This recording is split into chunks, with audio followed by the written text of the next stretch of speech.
जय माता दी दोस्तों नवरात्रों का पावन पर्व चल रहा है। नवरात्रों में कन्या पूजन का बड़ा ही महत्व है।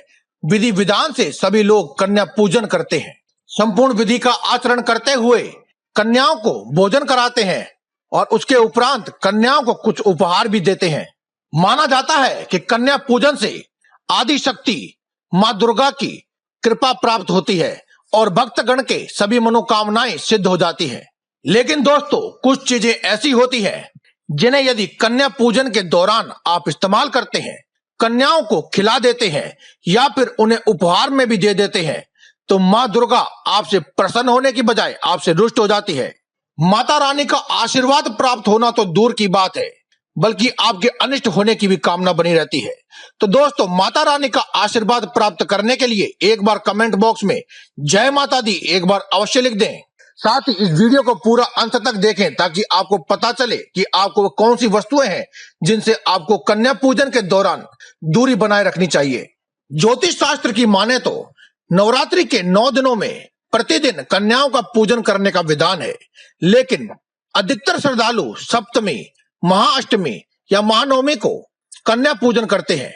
इन दिनों में माता रानी की पूजा कर लेने के बाद कन्याओं का पूजन करना चाहिए और साथ ही उन्हें भोजन कराना चाहिए। भोजन उपरांत कन्याओं को कुछ उपहार भी दिया जाता है। आपको बता दें कि कन्या पूजन में 2 वर्ष से 10 वर्ष तक की कन्याओं के ही पूजन का विधान है। 10 वर्ष से अधिक और 2 वर्ष से कम आयु की कन्या का पूजन ज्योतिष शास्त्र में वर्जित है। ज्योतिष शास्त्र की माने तो शास्त्रों में यह वर्णित है कि माँ दुर्गा व्रत, पूजा, अनुष्ठान से भी इतना अधिक प्रसन्न नहीं होती हैं जितना कि कन्याओं के पूजन से प्रसन्न हो जाती है। यही कारण है कि प्रत्येक व्यक्ति जो भी नवरात्रों में अपनी आस्था रखता है, माता रानी में विश्वास रखता है, जो माता रानी का जप करता है, नवरात्रों में उनकी पूजा पाठ आदि करता है, वह एक बार कन्या पूजन अवश्य करता है। नवरात्रों के दौरान 9 कन्याओं के पूजन से जहां एक और भक्त की सभी मनोकामनाएं पूर्ण हो जाती हैं, वहीं हर प्रकार के भय से मुक्ति होने के साथ ही शत्रुओं का नाश भी हो जाता है। कहते हैं कि मां शक्ति के 9 अलग अलग स्वरूप हैं। यही कारण से व्यक्ति 9 कन्याओं का पूजन करता है। इसमें माता रानी के 9 अलग अलग स्वरूपों को ध्यान में रख करके माता रानी के 9 रूपों की कन्या के रूप में पूजन किया जाता है। दोस्तों, शास्त्रों में वर्णित माता दुर्गा के नवरात्रों में 9 कन्याओं के साथ साथ बटुक भैरव की भी पूजन करना अनिवार्य है। माता रानी ने कहा था कि माता रानी की कृपा और उनका आशीर्वाद तभी प्राप्त होगा जब माता रानी के दर्शन और उनके पूजन के बाद भैरव की पूजा की जाएगी। इसीलिए 9 कन्याओं के साथ एक बटुक भैरव की पूजन भी करना अनिवार्य होता है।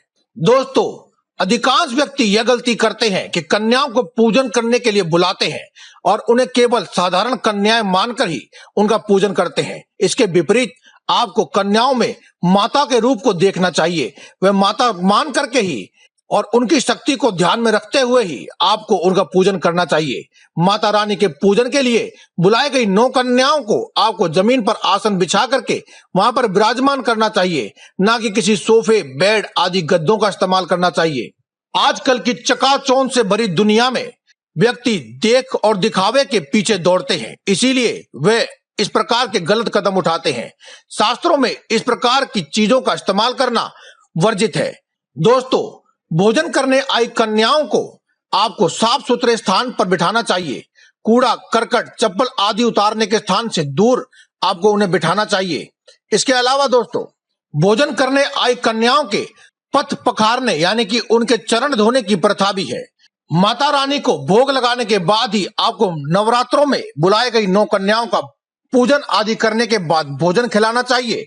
हलवा, पूरी, खीर आदि जो भी आपने बनाया है उसका आप सबसे पहले माता रानी को भोग लगाएं, तदुपरांत 9 कन्याओं के पूजन करके उन्हें भोजन कराएं और उसके बाद ही परिवार के अन्य सदस्य भोजन ग्रहण करें।